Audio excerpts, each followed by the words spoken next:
ఇందాక gold rate check చేస్తాను. అరే నా దగ్గర 30-40 లక్షలు ఉన్నాయిరా. లాస్ట్ ఇయర్ గోల్డ్ ప్రైస్ 6,000 ఉండే, ఇప్పుడు 7,000 అయింది. 1,000 రూపాయలు పెరిగింది. 1,000 రూపాయలు పెరిగినట్టు గంత ఇంట్రెస్టింగ్ ఎందుకున్నావు అక్క? ఓపెన్ ప్లాట్లలో 2 సంవత్సరాలు డబల్ అవుతాను కదా అక్క. అయితే కానీ ఇది నా చేతిలో ఉన్నది కదరా, ఎప్పుడంటే అప్పుడు అమ్ముకోవచ్చు. నువ్వు అమ్ముకున్నప్పుడు మేకింగ్ చార్జెస్ అని తరుగు అని తీసేస్తాడు, నీకు వచ్చిన 1,000 రూపాయలు ప్రాఫిట్ అక్కడనే పోతుంది అక్క. నీది 30 లక్షలు నువ్వు హైదరాబాద్ రియల్ ఎస్టేట్ లో ఓపెన్ ప్లాట్ లో పెట్టుకుంటే 200 గజాల భూమి వస్తుంది. 2-3 సంవత్సరాలు ఉంచుకుంటూ అమ్ముకుంటే తక్కువ 50 లక్షలు మేక్ చేస్తావు అక్క.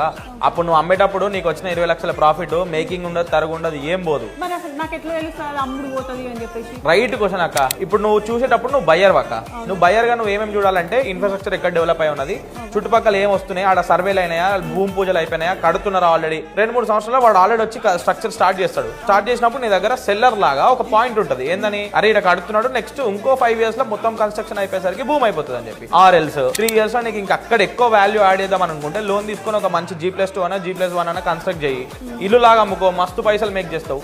ఇట్లాంటి కొత్త కొత్త ట్రిక్స్ ఆలోచించి కానీ ఇంకెన్ని రోజులక్క ఈ పాతకాలం థింకింగ్, గోల్డ్ కొనుక్కోవడము, దాచి పెట్టుకోవడం, అమ్ముకోవడం. ఉన్న సేవింగ్స్ ని రైట్ వేలో యూజ్ చేసుకోండి. ఎక్కడైతే వాల్యూ మీకు వస్తుందో, ఎక్కడైతే ఇంకా ఎక్కువ డెవలప్ కావడానికి ఛాన్స్ ఉందో అక్కడ పెట్టుకోండి. రియల్ ఎస్టేట్ లో ఎంటర్ కాండి, అక్కడనే పైసలు ఉన్నాయి. మీకు హైదరాబాద్ లో ఓపెన్ ప్లాట్స్ లలో ఇన్వెస్ట్ చేద్దామని అంటే DM గోల్డ్.